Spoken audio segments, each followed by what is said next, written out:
lo utilizo, ¿no? Muy bien, entonces,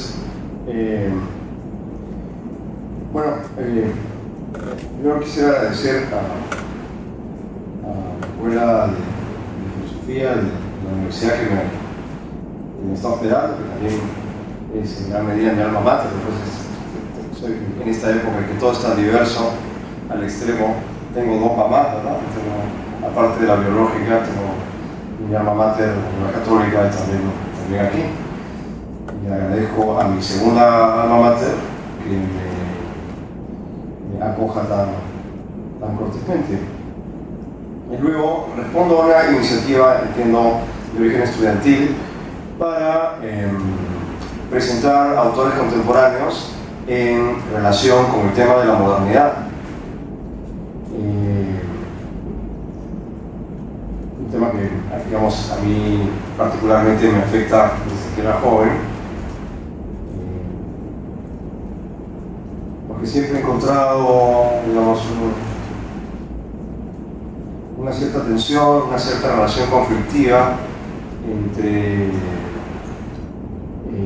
digamos, mis convicciones religiosas, que las he tenido desde que justamente comencé a estudiar filosofía, y por otro lado el tiempo que me rodea, que parece ser un tiempo hostil a esa convicción. Es una confesión personal que hago para explicarle a las personas que están inquietas por eso de por qué me interesa Giorgio Agamben, puesto que no se parece mucho a lo que he leído, bueno, que he estado leyendo los últimos 15 años. En realidad, este autor, Giorgio Agamben, me fue sugerido por el doctor Eduardo Hernando Nito como objeto de lectura. Y esto se debe a que Agamben es parte de la hermenéutica filosófica, de una de las posibles versiones que tiene la hermenéutica filosófica. Es decir, que Agamben debe ser considerado de alguna manera como un familiar filosófico de Heidegger o de Hans-Georg Gadamer o de Gianni Bad, a quienes les he prestado atención en otros momentos de mi vida, y ahora también, supongo, ¿no? Pero lo que quiero decir es que Agamben resulta interesante para mí, primero por la confesión personal que hice al inicio, y en segundo lugar porque debe ser considerado como un hermeneuta. Es decir, lo primero que hay que pensar en este hombre es que él hace un tipo peculiar de hermenéutica, de la que voy a ser más explícito en un momento, ¿no? Pero primero me parece que debo cumplir con un requisito pedagógico, que es darles algunas luces sobre quién es Giorgio Agamben, porque se me hizo notar antes de venir que no parecía un autor muy popular. Pero eso se debe a una cuestión de apariencia, porque posiblemente en los medios académicos en los que nosotros nos movemos y en el medio académico peruano, para las ciencias humanas y para las ciencias sociales, nosotros no leemos a este autor. Sin embargo, debo decir que está en lo más espléndido de su producción intelectual y de su uso. Es decir, que hay mucha gente que lee a este autor en distintos idiomas y habla muy mal de nosotros que no lo conozcamos, incluso si es que no nos parece simpático lo que él tiene que decir, ¿no? En la medida en que es un interlocutor legítimo de nuestro tiempo. No todos los interlocutores nos tienen que gustar, pero hay un presupuesto moral en el conocimiento que todo aquello que nos es contemporáneo y que es relevante moralmente nos concierne. Bien, Agamben nació en el año 1942 y es un filósofo en principio que está insertado en la tradición italiana, que para nosotros es en principio bastante extraño, ¿no? Yo creo que de los italianos contemporáneos vivos o casi vivos, nosotros solamente conocemos a Gianni Vattimo y después hemos leído a Franco Volpi, que murió hace muy poco tiempo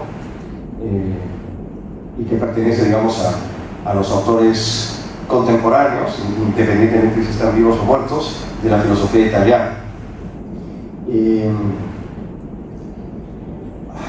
un momento, ¿verdad? Es totalmente antiestético. Es una persona que viene de provincias que no sabe cómo llegar. Hermógenes, es en el segundo piso, encima del auditorio, el auditorio que está en el primer piso. Bien. Ya no me preguntes más porque estoy en la conferencia, ¿eh? También te digo, hasta luego. ¿Sí?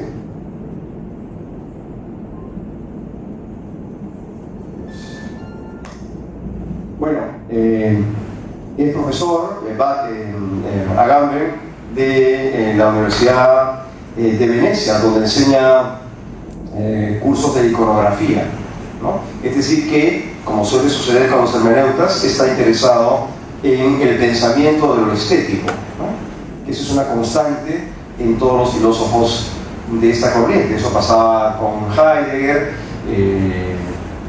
y también ha pasado con Gadamer y con Barth, ¿no? Que son sus autores más populares de esta misma vertiente. Pero también es profesor de filosofía en la Universidad de Verona. Giorgio Agamben en realidad se hizo famoso habiendo sido considerado un profesor extraordinario en su medio desde muy joven, razón por la cual se puede encontrar en internet sus fotografías de cuando era extremadamente joven, porque siempre llamaba la atención de sus intervenciones públicas. Se hizo famoso con un libro que se llama Homo Sacer, que significa el hombre sagrado en castellano, ¿no? Para los que no conocen el idioma de Cicerón. Sobre la base de este primer texto, Homo Sacer, que es del año 1995, y que independientemente de su traducción inmediata, en realidad es un gran ensayo de filosofía política. Él ha ido desarrollando una serie de libros de filosofía política en los cuales también se integran la exégesis religiosa y la exégesis de la tradición de la filosofía jurídica, ¿no? Que por cierto nos es también extraña a nosotros, ¿no? Nosotros no solemos estudiar filosofía jurídica, ¿no? Es decir, la filosofía del derecho. La mayor parte de nosotros, incluido quien habla, ha tenido la desgracia de que le enseñen a uno la filosofía del derecho de Hegel, ¿no? Y uno ignora el inmenso abanico de filósofos del derecho que han existido desde la época romana, porque los cursos están enfocados en nuestro país en relación con el derecho humano, ¿no? Entonces nos hace interlocutores inválidos de la filosofía del derecho, razón por la cual Giorgio Agamben también es muy difícil de leer, puesto que no tenemos las herramientas conceptuales para sus disquisiciones jurídicas, que por cierto son fascinantes. Sobre la base, les dije, de Homo Sacer, que es el libro que lo hace famoso, Agamben comenzó a hacer una serie doble de libros de filosofía jurídica y filosofía de la religión. Los dos tipos de textos pretenden llegar a una especie de diagnóstico final del mundo moderno. Quiere decir que desde el principio este autor siempre ha tenido la modernidad como el eje de su reflexión, ¿no? Con estas improntas estéticas que mencioné hace rato, con esta relación de pertenencia conceptual a la tradición hermenéutica. En realidad su tema principal es la modernidad, ¿no? Lo curioso es que Agamben hasta el día de hoy no ha elaborado un libro en el cual se hallen sus puntos de vista definitivos sobre qué hay que entender por la modernidad, sino que habla de ella de manera salteada, digamos, en distintos textos y con referencias siempre breves, en un contexto muy amplio de una documentación extraordinariamente erudita sobre filosofía del derecho o filosofía de la religión, ¿no? Pero él ha prometido algún día hacer un libro en el cual esas conclusiones interesantes sobre la modernidad se puedan leer. Debo decir que es un autor esotérico, es decir, como subrayaba Levi Strauss, Leo Strauss, estoy un poco cansado. Como decía Leo Strauss, cuando uno quiere expresarse sobre temas que la gente no está preparada para escuchar, ¿no? Y aquí preparada quiere decir no tiene la sensibilidad para entender. Lo mejor es encontrar algún código que permita que en medio de una lectura mayor exista siempre un público privilegiado al cual el mensaje llegue, ¿no? De tal manera que el autor pueda seguir existiendo y no tener que huir de la ciudad, como Aristóteles hizo, ¿no? Ustedes comprenderán, los autores más populares no necesariamente son los más profundos, ¿no? A veces los más banales son los que venden más, y como son más ricos también se imponen más y generan una sensibilidad filosófica en un sentido mercantil, ¿verdad?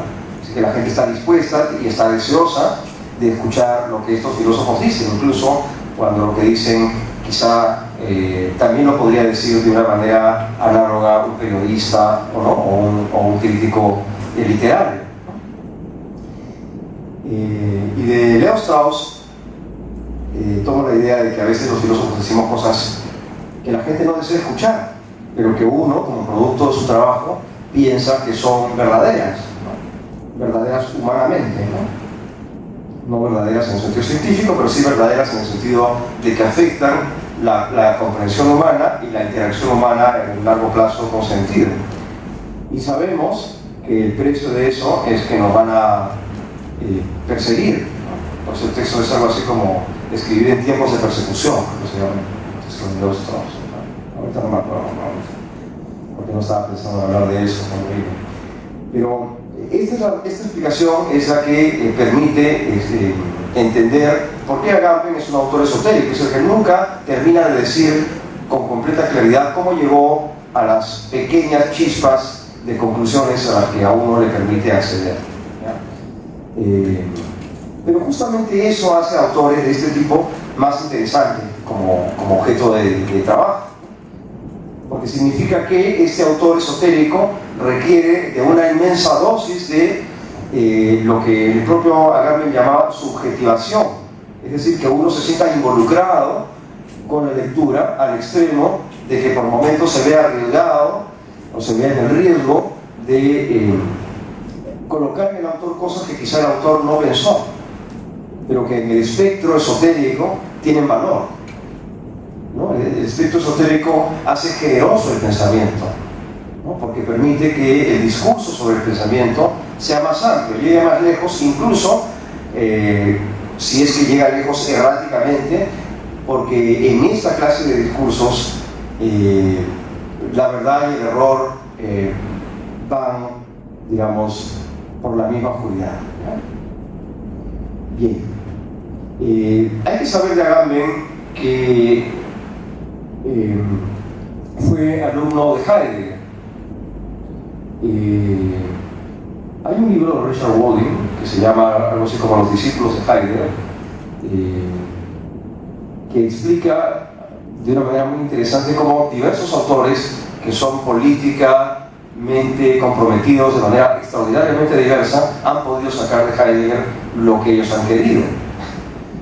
Pero en ese libro no está Agamben, porque ese libro fue pensado cuando Agamben aún no era una persona tan relevante.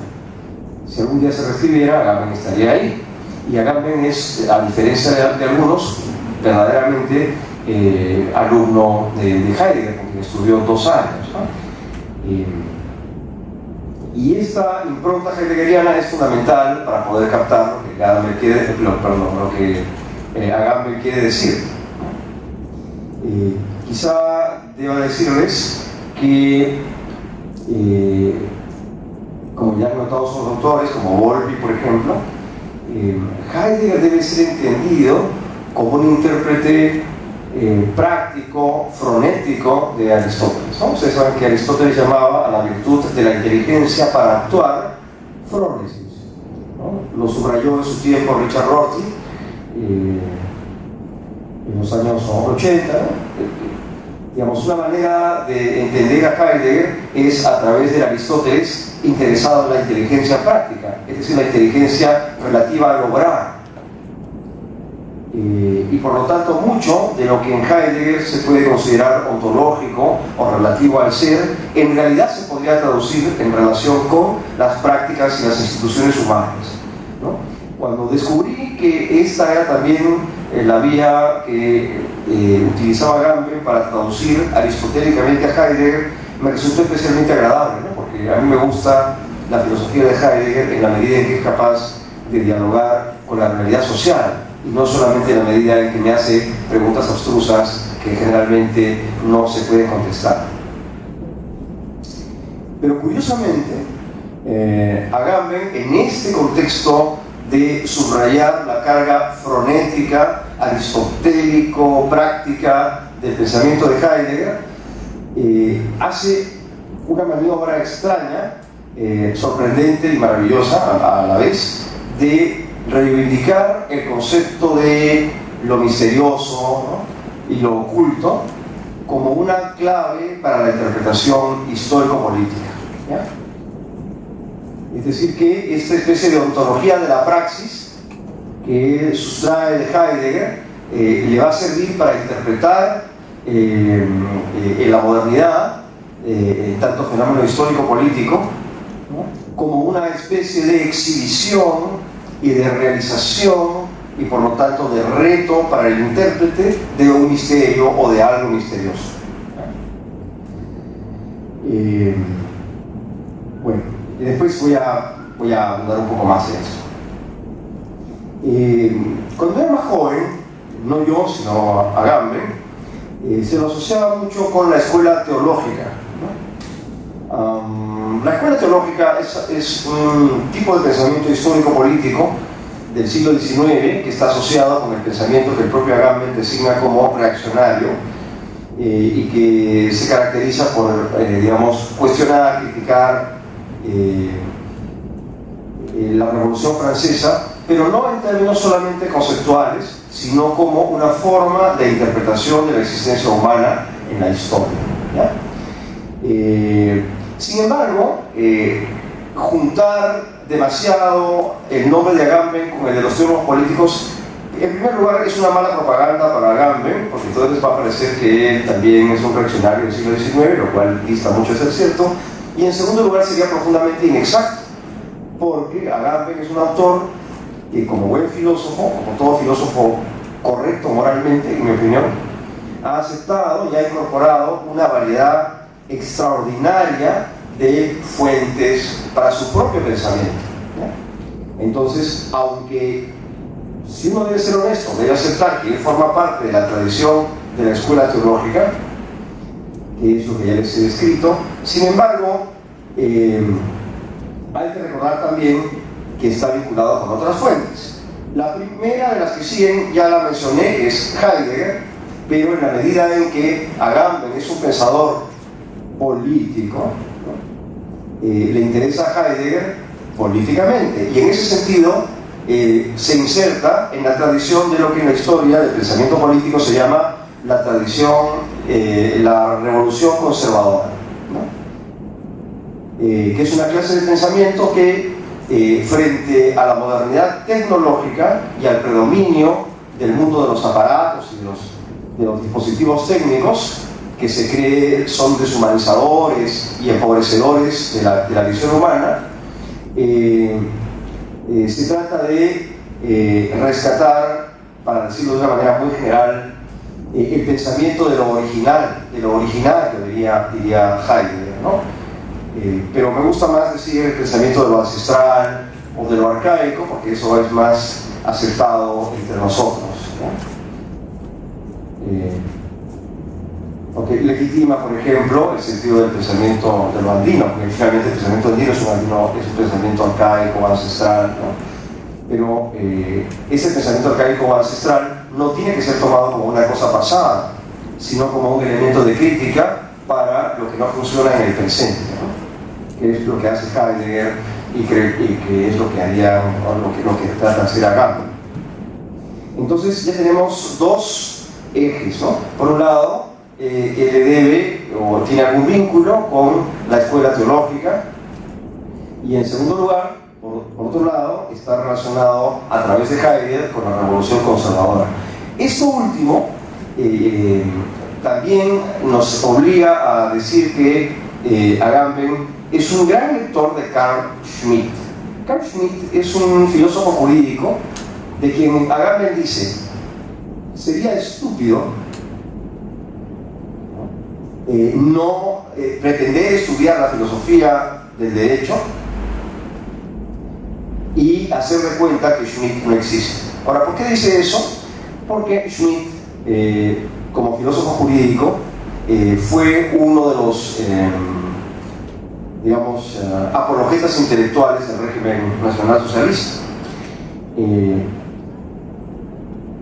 La relación que tiene Agamben con el pensamiento nacionalsocialista es bien extraña, ¿no? Porque, bueno, para comenzar, Agamben no sería nunca un nacionalsocialista. Sin embargo, él utiliza el pensamiento jurídico del nacionalsocialismo y de su época, es decir, de la época posterior a la Primera Guerra Mundial, 1945, para hacer diagnósticos sobre la época contemporánea, que él cree que es análoga a la época nazi. Solamente que, aquí estoy citando de memoria, es el gobierno de nuestras democracias contemporáneas, que él considera que están, en un sentido profundo, vinculadas y que son fruto, incluso, de un proceso del cual el nazismo también es parte. Es decir, que todo lo que él ve de malo en el nazismo también lo tendría de malo la democracia liberal, ¿no? Eso se puede, digamos, no estoy exagerando nada, así como piensa Agamben. Ahora, él, a pesar de que es un experto en Carl Schmitt y su pensamiento jurídico-político, ha construido un edificio intelectual que en gran medida es para poner una distancia frente a Schmitt, ¿no? O sea que si no sería simplemente un pensador schmittiano y posiblemente así ya no sería tan interesante, ¿no? Eso, debo decir además entre paréntesis que Carl Schmitt se ha convertido en los últimos 20 o 30 años en uno de los autores de filosofía jurídica más pedidos, ¿no? Con mayor solicitud, y lo lee gente de izquierda, lo lee gente de derecha, lo lee gente de todo tipo, ¿no? En la medida que es un intelectual poderoso en términos de construcción del pensamiento. Debo decir que hubo nazis estúpidos, ¿no? Y esos nadie los recuerda, ¿no? Bien. Pero para las personas que podrían tener una cierta incomodidad por todas estas parentelas ideológicamente poco populares, debo decir que posiblemente en igual medida que en Heidegger y en la escuela teológica o Carl Schmitt, Agamben también está influenciado por dos fuentes, ¿no? Dos fuentes que yo no conozco tan bien, o sea que lamentablemente no voy a poder ser muy puntilloso en eso, pero una de ellas es Michel Foucault, que es un autor que también está en gran éxito en el mundo de la teoría social, la teoría queer, que es esta teoría sobre la legitimidad de la homosexualidad, etc., ¿no? Y por otro lado, también es un asiduo exégeta de Walter Benjamin, ¿no? Esto se debe en parte a que Walter Benjamin es una referencia obligada para cualquier profesor de estética. Por esa razón, por ejemplo, Bátimo, que también es hermeneuta, solo que muy distinto de Agamben, cuando le pregunté una vez a Bátimo sobre Agamben, se rió, hizo un gesto así, literalmente, ¿ya? Y dijo: ah, ese Agamben. Esto no me dijo nada más, ¿no? Ya se podrán imaginar qué cosa piensa. Pero el hecho es que tanto Bátimo como Agamben están muy influenciados por Benjamin, y yo me atrevería a decir que Agamben es mucho más deudor de los ensayos de Benjamin, los ha leído con más acuciosidad, los cita con mayor esmero que Bátimo. Ustedes saben que Benjamin es un autor judío, ¿no? Entonces, como ven, no se puede, no sería conveniente ni sería razonable juzgar al autor por su fuente, ¿no? Hay que juzgarlo con sus resultados. Ahora, de Foucault tomó un elemento que es interesante, así como es relevante en la interpretación aristotélico-práctica fonética de Heidegger, de tal manera que sin ese elemento no se entiende a Agamben. Del mismo modo, hay un concepto de Foucault fundamental, que es el concepto de arqueología. Yo he anotado para mi propio uso aquí una definición que quizás los Foucaultianos estén en desacuerdo con ella, pero felizmente ellos no están acá sentados. Dice, he puesto pensamiento social de las instituciones a través de una narrativa de su origen y de sus funciones, ¿no? Esa sería la definición. Pienso las instituciones como un producto social, pero esto no de una manera conceptual, abstracta, sino a través de una extensión narrativa. Es decir, busco describir a través de una historia el origen de estas instituciones. Esta es una estrategia argumentativa que también es poco popular aquí, ¿no? En la universidad donde yo trabajo sucede lo mismo, pero sin embargo es filosóficamente muy redituable, ¿no? Y es muy aconsejable. Entonces no se piensan las cosas como algo que está ahí en el techo, o en el cielo, o en algún lugar fijo. Sí, como las estrellas se creía antes estaban fijas en la esfera última del cielo, sino que se cree que la mente necesita discurrir recurriendo al pasado, ¿no? Y que ese recurrir al pasado esclarece y le da sentido último finalmente a las instituciones.